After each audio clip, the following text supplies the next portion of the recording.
Ujambo mpenzi msikilizaji, mpenzi mtazamaji, hii ni kundi la 15. Langu jina ni Brian Owino. Jina langu ni Beron Okogo. Jina langu ni Otieno Rafet Ongoro. Jina ni Robson Nyamwaya. Jina ni Ruben Ekirako. Jina langu ni Otieno Juliet. Langu jina Doris Nyani. Jina langu ni Otieno Ivoni. Nami nafahamika kama Mishael Kaia. Jina langu ni Kelly Omondi. Leo hii tutaweza kujadili kuhusu hali ya sasa ya Kiswahili kama lingua franca ya Afrika Mashariki.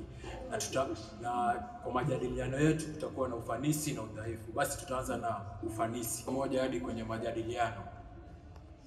Basi lingua franca ni lugha ya pamoja inayotumiwa na watu wenye lugha tofauti ili waweze kuwasiliana kwa urahisi. Kwa maneno rahisi, ni lugha ambayo watu ambao hawazungumza lugha tofauti hutumia ili kuwasiliana.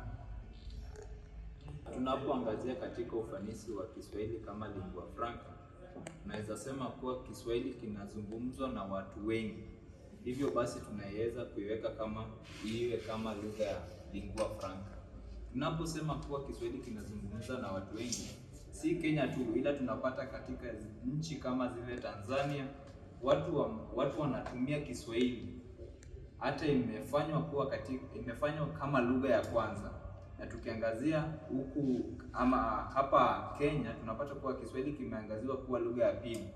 Hata katika uzungumzaji wake tunaitumia hasa katika shule mbalimbali za upili, hata ya kimsingi, na pia imewekwa katika silabasi. Hivyo basi inafunzwa ili iwe na uzito kama ile lugha ya Kiingereza.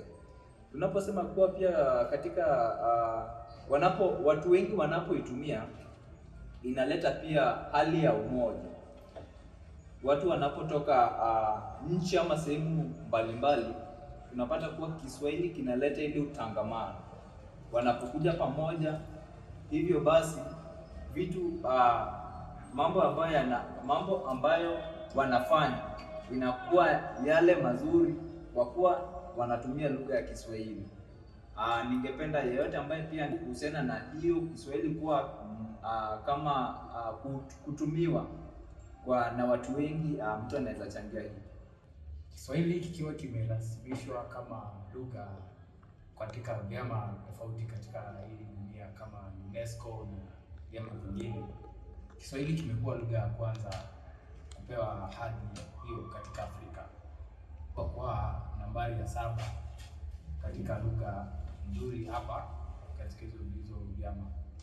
Sasa mwezi wa Novemba mwaka 2025 Kiswahili kiliporasimishwa kuwa lugha ya 7 bora Kiswahili kimepewa hiyo hadhi ya kuwa lugha ya kwanza rasmi kuongelewa katika vyama vya UNESCO, kwa sababu nchi mingi humu duniani zinaongea Kiswahili katika mikutano mingi, na pia nchi nyingi za Afrika zinaongelea Kiswahili, zinaitumia kama lugha rasmi kwa sababu Kiswahili ni lugha rahisi kwa kwanza.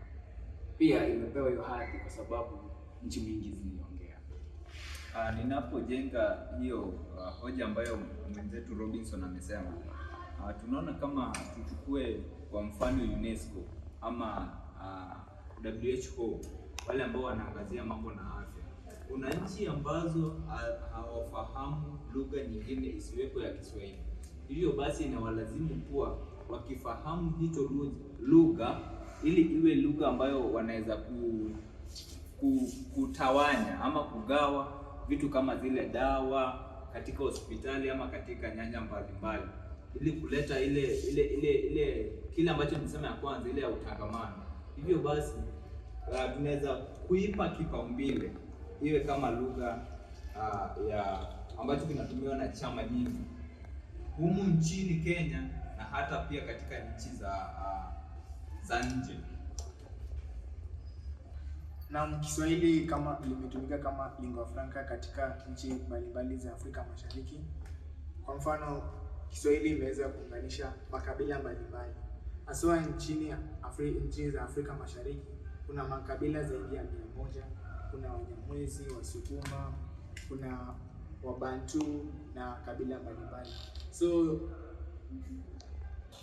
Anamfikiria kwamba nchi kama ya Kenya kuna makabila zaidi ya 40 na kuna watu wa kabila mbalimbali wanaweza kwenda katika soko. Kila mtu anaongea lugha tofauti, kuna Waluya, kuna Waluo, kuna kabila mbalimbali. Hawawezi kuzungumza bila kutumia lugha moja ambayo ni lingua franca. Na Kiswahili imeweza kutumika kama daraja. Limeunganisha mataifa ama kabila mbalimbali. Watu wanapoenda katika kongamano kama makanisa wanatumia Kiswahili kupaza Injili. Katika maeneo ya kuabudu kama msikitini watu wanatumia Kiswahili. Hadi shule za chekechea wanatumia Kiswahili. Kiswahili imeweza kuunganisha makabila mbalimbali. Hadi pia kuna zile kongamano kama zile ambazo waimbaji wanakuja kama Diamond Platnumz, wanatumia Kiswahili kuhutubia wapenzi wa muziki na masuala mengine.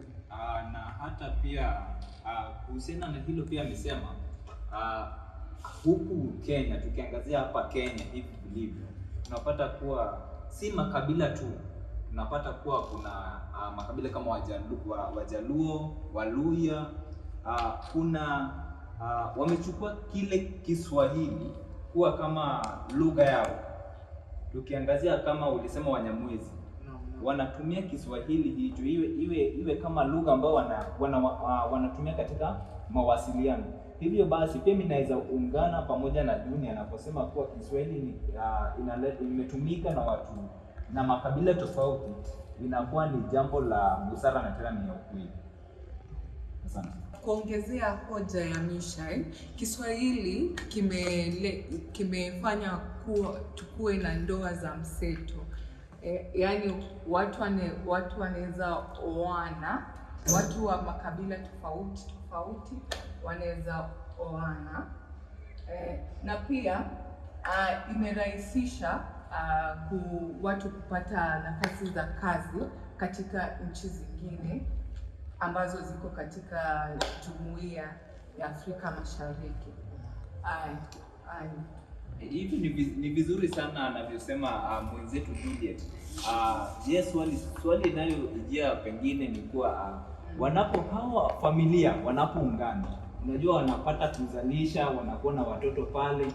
So watoto wanakuwa na shida ile ya wazungumze lugha gani, ile lugha ya baba ama lugha ya mama.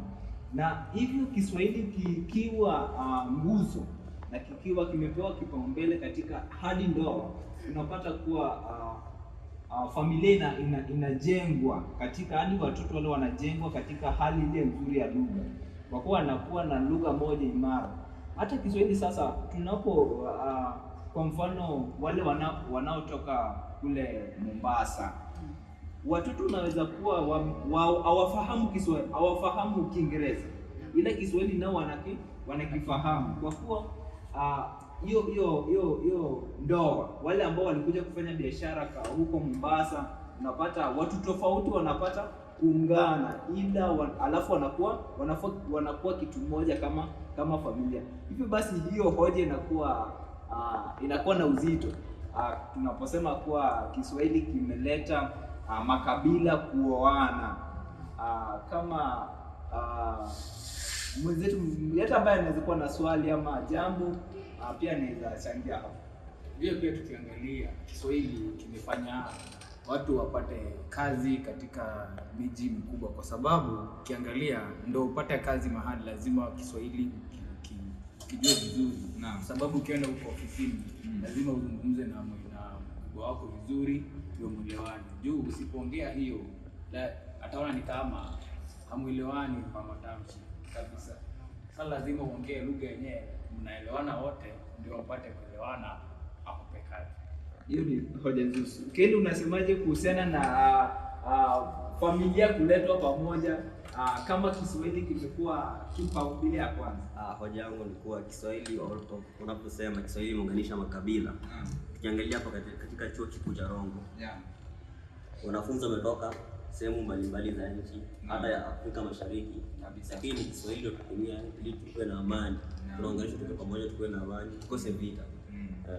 Yangu ndio yangu. Naam, tunapata pia Kiswahili kina mchango mkubwa katika kurahisisha biashara Jumuiya ya Afrika Mashariki. Tunapata kuwa wafanyabiashara kutoka nchini Tanzania, Uganda na Kenya wanaelewana bila kutokuwa na mkalimani, yaani yule anayetafsiri lugha. Na hii tunapata kuwa inapunguza gharama na kutosikilizana katika biashara. Na kwa mujibu wa Shaban Robert, tunapata kuwa lugha ni daraja la kuunganisha jamii, na tunapata kuwa Kiswahili imeunganisha watu kutoka Afrika Mashariki. Na kwa hizi enzi za sasa ndo upate bidhaa kutoka kwa mwanabiashara, lazima uongee Kiswahili kabisa, kwa sababu huwezi enda huko unataka bidhaa fulani alafu unaongea lugha yako ya mama. Sinaona sasa ndio muelewane vizuri, juu unaweza mpea pesa umuongeleshe lugha yako ya mama, asikie ni kama hamjaelewana mahali, yeye adhani ni kama umemwambia hoja ingine. Sinaona unaweza ongezea kwenda hapo. Hapo katika biashara pia tunapata kuwa sisi kama Wakenya tuko na hii tabia ya utani. Unaambiwa hii ni bei hii, alafu unapata unataka upunguziwe. Inaenda kukuwa ni vigumu kama hamuelewani.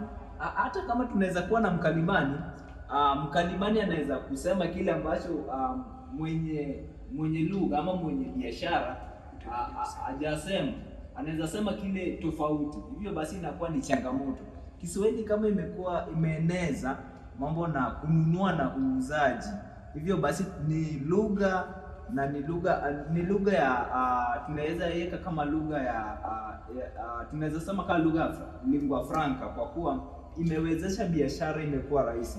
Unapata kuenda katika nchi za Tanzania kutoa bidhaa huko na kuzileta humu nchini Kenya, kule nchi mbalimbali.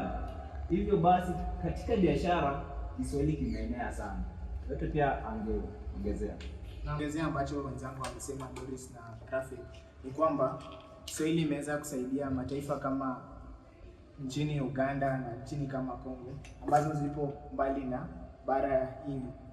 Wanaweza kuzungumza na mataifa kama Kenya na Kiswahili kwa urahisi, na mataifa kama Kenya na Tanzania kwa urahisi wakitumia Kiswahili ili waweze kuchukua madini au bidhaa kutoka. Asante mpenzi msikilizaji kuwa nasi. Tumepitia katika ufanisi wa Kiswahili kama lingua franca. Hivyo basi tunataka kuangazia Kiswahili, udhaifu wake, zile vitu ambavyo zinafanya Kiswahili kidunishwe, si humu nchini tu bali hadi katika zile nchi za nje. Tunapoangazia udhaifu wa Kiswahili, mambo yale ambayo yanadunisha Kiswahili. Naam, pia kuna tofauti za lahaja. Lahaja kama Sheng, Kingwana na Kiswahili sanifu husababisha changamoto katika mawasiliano rasmi. Hapo tunaweza sema kuwa Kiswahili kimedunishwa na hizi lugha zingine kama Sheng, ambapo unapata vijana anaona badala ya kutumia Kiswahili anaweza tumia Sheng. Kazia lahaja tunaona kuwa mfumo mpya ya vijana wameingia na lugha inayoitwa Sheng, na tunapata kuwa wanapotumia Sheng mara nyingi inadunisha ile hali ya Kiswahili, inapata kurudi chini. Hivyo basi unapata inasababisha maenezi ya Kiswahili inakuwa chini kulingana na tukilinganisha na wakiienzi ya Kiswahili. Hivyo basi tofauti za lahaja ni changamoto ambayo inadunisha Kiswahili katika uenezi yake, si huku nchini tu bali katika Afrika Mashariki. Na kuongezea ambacho mwenzangu Rafik amesema, lahaja inaweza kuathirika haswa nchini Kenya. Tukiangalia kuwa hivi sasa wanaozaliwa kama Gen Alpha wanaozaliwa wakati huu, wengi wao hawajui lahaja, hawajui kama kuna lahaja ya Kipate, hawajui lahaja mbalimbali, kwa sababu wamejipata katika hali ambayo Sheng imezoelewa kama lugha ya kawaida, kama imetengenezwa kama lugha rasmi. Wanajua Kiingereza shuleni, kisha sheng wanayatumia katika mazungumzo yao ya kawaida. Hivyo sasa inaweza kufanya Kiswahili nchini Kenya. Na pia tukizungumzia ukosefu wa viwango sanifu vya kimataifa ama tukiadhiria kuathiriwa na lugha za kigeni, ni jinsi vipi ambavyo lugha za kigeni zinadunisha Kiswahili. Robinson, wasemaje kuhusiana na hilo? Kwa kuwa lugha kama Kifaransa, kuna nchi zenye bado Kifaransa kinaheshimiwa kushinda Kiswahili. Sasa hao watu hiyo nchi wanaona kama Kifaransa inakaa lugha ya kutumika sana kushinda Kiswahili. Na pia ukiangalia kuna nchi zingine ambazo ni geni kama Somalia, Sudan. Kwa hizo nchi hakuna usawa wa Kiswahili. Bado wako kwa zile lugha zao za kitambo, hawajaingia kwa mfumo wa Kiswahili. Niliposema kuwa ukosefu wa viwango sanifu vya kimataifa, hakuna chombo chenye nguvu kimataifa kusimamia usanifishaji wa Kiswahili. Hali hii inayosababisha tofauti katika matumizi. Tunaposema kuwa ukosefu wa viwango sanifu vya kimataifa, unapata kuwa kuna kama zile nchi za kale ama zile nchi za nje zinapenda kuienzi lugha yao kushinda lugha kigeni ambayo inaingia katika nchi yao. Inakuwa ni changamoto Kiswahili kuenea kule Marekani na hata nchi za mbali. Hivyo basi inaonyesha kuwa inadunisha ile hali ya Kiswahili kuenea Afrika Mashariki. Basi mimi naona kuwa Kiswahili sisi wenyewe hatujaipa kipaumbele. Kwa nini nasema hivi? Nasema hivi kwa sababu ukiangalia kama nchini Kenya, sisi wenyewe tunazungumza Kiingereza na wale wako huko Uingerezani bado hawajakubaliana na Kiswahili. Wao wanatumia ile lugha yao, sisi tunachukua lugha yao wenyewe, tunataka iwe yetu. Sasa mimi naona kuwa Kiswahili bado hatujaipa kipaumbele. Ukiangalia kwa Afrika Mashariki ya Kati, Kongo Brazzaville, wale ambao wako pale Kongo ni kama hawajui Kiswahili. Yaani wanaiongea lakini kama hawana ngeli. Ukiwasikiza vizuri wakiongea ni kama hawana ngeli kabisa. Basi mimi naona Kiswahili bado hatujaipa kipaumbele. Sawa, wazungumzaji asili wa Kiswahili wanakuwa ni wachache. Hata nchini Kenya tunapata kuwa wale ambao wanazungumza Kiswahili sanifu ni wachache mno. Hata hapa mbele kama jinsi tulivyo, Ruben anaweza kuzungumza Kiswahili sanifu kwa dakika chache ama lisani ya saa moja. Sio sana. Sasa unapata inakuwa ni changamoto kwa kuwa tumekienzi kile lugha yetu ambayo tunakipenda kushinda lugha ya Kiswahili. Ikiwa wazungumzaji asili wa Kiswahili wangekuwa wengi, hivyo basi maenezi yake ingekuwa rahisi. Kwa nini? Hata humu shuleni tunapofunzwa ama shule ya upili, walimu wa Kiswahili wakiwa wengi huko, wanafunzi wanapata uzoefu wa kuzoea Kiswahili kwa kuwa wana wale ambao wamebobea katika hiyo lugha. Hivyo basi inakuwa ni njia moja ya kurahisisha Kiswahili kuenea si humu nchini tu bali pia katika nchi za mbali. Kwa kuwa utapata kuwa kuna wale ambao wanatoka kule nchini za kama Marekani, barani Afrika ambao wanapenda kuzungumza, yaani wako na ile hamu ya kujua Kiswahili, lakini changamoto inakuja kuwa wale ambao wamebobea ni wachache, wale ambao wanazungumza Kiswahili ni wachache mno. Inakuwa ni changamoto kwa maenezi ya Kiswahili. Tukiingia katika udhaifu wa Kiswahili kama lingua franca, kuna uenezi usio sawa katika Jumuiya ya Afrika Mashariki, ambapo unapata ya kuwa ingawa Kiswahili ni lugha muhimu katika Jumuiya ya Afrika Mashariki, unapata ya kuwa uenezi wake uko sawa katika nchi zote. Maenezi yake si sawa. Unapata kuwa kule kimepewa kipaumbele cha kwanza, ila hapa Kenya kimepewa kipaumbele cha pili. Hivyo basi maenezi yake si sawa. Anaposema dada yetu Yvonne kuwa kuna nchi si Kenya tu ama Tanzania tu ama Uganda, anavyosema mwenzetu Ruben kama Uganda hawakifahamu Kiswahili, hata kama wamezipa kipaumbele lugha zao za ndani. Naam. Yeah. Wanapea zile lugha zao, kama Uganda ni lugha yao ya kwanza ni Kiingereza. Hivyo basi wanakipea kipaumbele ya kwanza kushinda Kiswahili. Unasema kwa mfano kama babangu ako Sudan. Yeye uniambianga huko Kiswahili ni unaweza pata kwa maofisi makubwa kwa shule moja, lakini huku ndani ukipata mtu anaongea Kiswahili ni moja. Hivyo basi inakuwa ni vigumu, changamoto. Na hapo pia tunapata kulingana na Ngugi wa Thiong'o, anasema kuwa Kiswahili bado hakijapewa nafasi kubwa Afrika Mashariki. Ni Kiingereza imepewa ile nafasi katika elimu ama nchi zingine. Na unapata kuwa hiyo hoja ambayo mwenzangu amesema hapa, kama Somali bado wanatumia lugha yao ya Kisomali na Kiarabu. Na unapata watu wa Burundi bado wanatumia ile Kifaransa, hawatumii Kiswahili.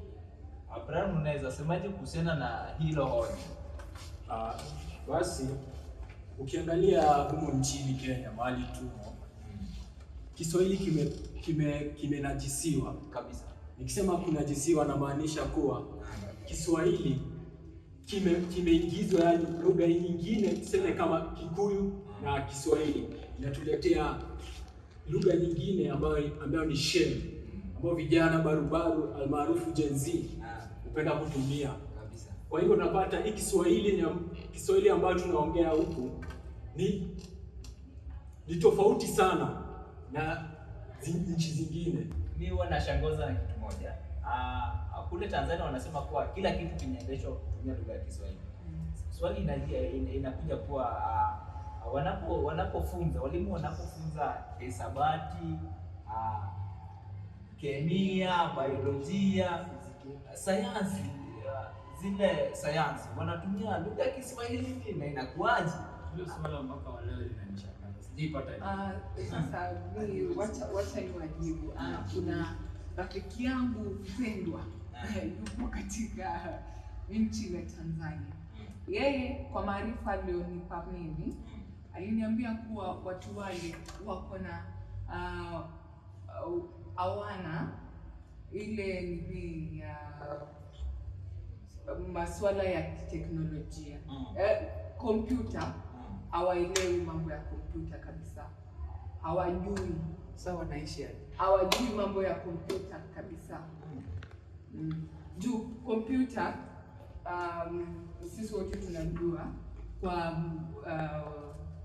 kwa nini imefanyiwa programming na English kwa kompyuta mingi sana. Sasa au wako na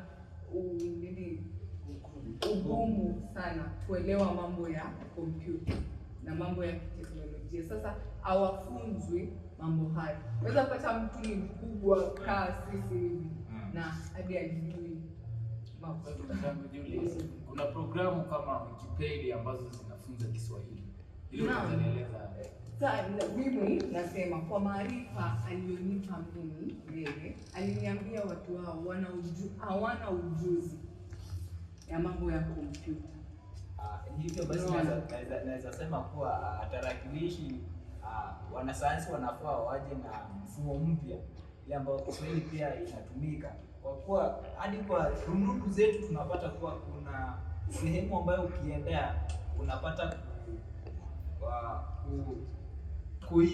kugusa kwenye simu na unagusa pale, alafu Kiswahili lugha ya Kiingereza, iwapo simu yako ilikuwa inatumia Kiingereza inabadilika inakuwa Kiswahili. Hivyo basi tarakilishi pia inaonyesha udhaifu wa sayansi. Pia tarakilishi nafaa iwe na mfumo mpya, Kiswahili pia kuzungumzwa huko ndani. Ulikuwa na jambo. Mimi kuna swali moja hapa. Swali. Mimi tunasema Tanzania Kiswahili chao kiko bora. Na tunasema Kiswahili ni kama huko kinaongelewa kwa wingi. Mambo kama ya kompyuta na kidijitali, mbona bado haijaenea huko bado? Changamoto ni msamiati kabisa. Msamiati pekee yake. Kwa sababu neno linalotumika kwa Kiingereza ni vigumu kuigeuza ikuwe kwa Kiswahili. Hiyo tunaenda hata wakati acha kuongezea ambacho Ruben alisema. Mwanzoni nilisema katika somo la kemia kuna zile kemikali kama hydrogen wametokoa, hawajapata neno mwafaka wa kutumia kwa Kiswahili. Wanaweza kutoa yale ya Kiingereza yaliyoletwa na wanasayansi na kuyalazimisha yawe katika lugha ya Kiswahili, na kufanya hivyo wanaweza kuharibu mfumo wa Kiswahili. Hivyo basi wao katika masuala ya teknolojia na sayansi wanaweza kuwa na changamoto na tashwishi. Unaweza ongezea kama wanaweza taka Kiswahili chao kiboreshwe, ingekuwa bora kama wangeweka umakini wao kwa vitu kama za kidijitali na wachana mambo ya mapenzi sana. Hiyo ni hoja. Kwa sababu zile tukiangalia msamiati wao mwingi ni mambo ya mapenzi, mambo ya Hapana. Kweli. Hapana, ni venye wewe watu ambao umetangamana nao labda ndio wako kwa masuala ya mapenzi sana. Lakini hatuwezi sema ati wameweka mawazo yao yote kwa masuala ya mapenzi. Ila tusisahau kuwa haikuwa humu nchini ama Kenya hapa pekee, ila ilikuwa hadi zile nchi za angazia hatari ama jinsi ambavyo Kiswahili kimebunishwa, na tumezungumzia mengi sana, na mojawapo ni hatari za lugha za kienyeji. Tukitamatisha hivyo, unaweza sema nini? Tukitamatisha naweza sema ya kuwa matokeo ya changamoto hizi ni kuwa Kiswahili kama lugha ya pamoja Afrika Mashariki haina uimara inayohitajika. Sasa kushughulikia hizi changamoto, serikali za nje na za ndani zinaweza ungana na taasisi za elimu pamoja na vyombo vya habari kuhakikisha kuwa Kiswahili kinaenea kote nchini na kote Afrika Mashariki. Kwa kuwa nasi katika haya majadiliano, ningependa kuwashukuru wanagenzi wenzangu. Kwa majina ni Robson Zimwani. Naitwa Ruben Kirapa. Jina langu ni Veron Okon. Jina langu ni Otieno Juliet. Nami nafahamika kama Mishael Kaia. Jina langu Otieno Ivone. Langu jina Doris Nyaya. Nafahamika kama Otieno Rafet Ubora. Jina langu ni Kelly Omodi.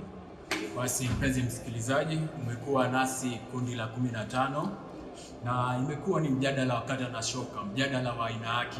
Tumeongelea kuhusu hali ya sasa ya Kiswahili kama lingua franca Afrika Mashariki. Tumeweza kuzungumzia ufanisi na udhaifu wake. Nimekuwa mimi wako mwendeshaji Brian Wino. Mpaka siku nyingine.